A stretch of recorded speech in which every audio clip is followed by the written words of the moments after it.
Hi, as many of you may know, my name is Javi, and I'm currently a student at ISB. In the past 8 years, I've moved from Jakarta to Singapore to Malaysia and now here to Bangkok. And in each country, I've received a message. No matter how presented, whether it was online, a poster, a billboard, or a guest speaker, this message has been the same. And finally, it's my turn to present it to you. This is an adorable tiger cub. This cub will grow up to be this, a fierce yet regal adult tiger. What happens next? Does it live a long and happy life? This is the awful fate of the remaining wild tigers left in the world. Illegal wildlife trade decimates endangered animal populations, puts its victims through the worst forms of torture, and exploits the value of these animals and their parts. In countries around the world, the trade is flourishing. And to be more specific, Thailand is one of, if not the largest center of illegal animal trade. You may be asking yourself, is illegal animal trade in Thailand really that big and have that negative of an impact? The truth is, it really does. I want you to think of it as a vicious chain of events. Please remember this chain. The first link is the word stolen. Young animals less than a year old are ripped from the embrace of their parents or forced to watch their parents shot, stabbed, or crushed in front of their eyes. Now, I was going to say, imagine this happening to you, going through this at such a young age, but even the slightest thought is terrifying. How can we fear this idea so much when we let it happen to hundreds of animals every single day? Now, the second link of the chain is the word torture.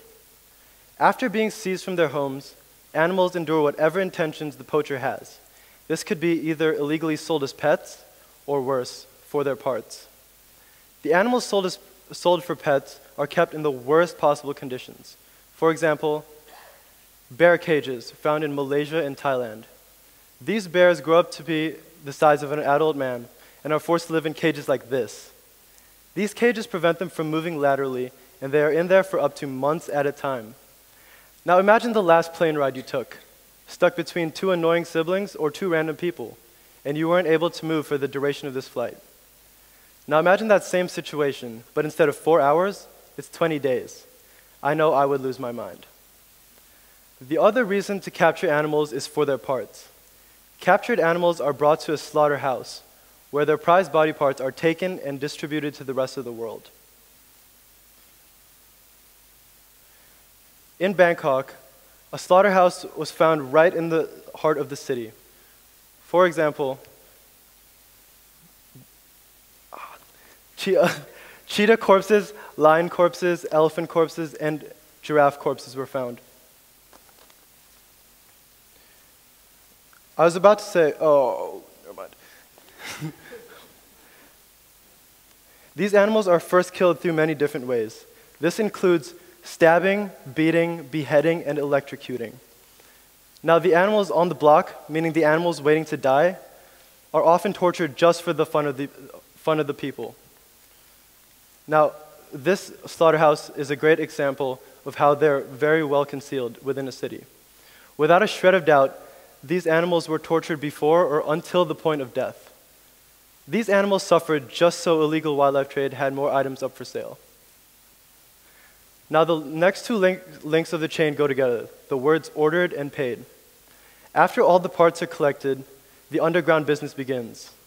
Gangs, shops, and people around the world order and pay for their section of animal trade.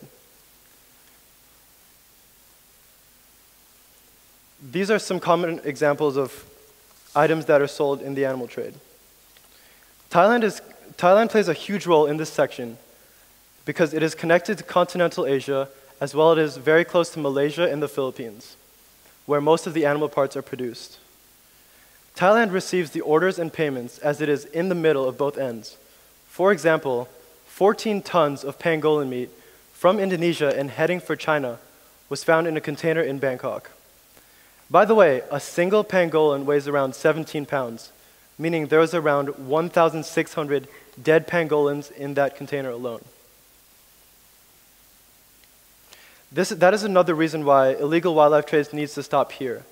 This country accounts for more than its own share of illegal animals and their parts.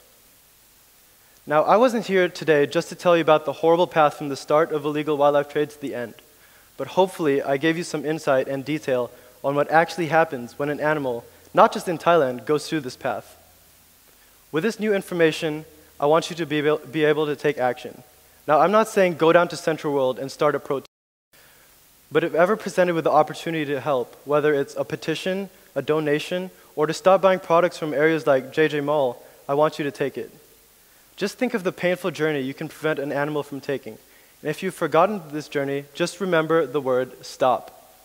Stop animals from being stolen, tortured, ordered, and paid for. Thank you.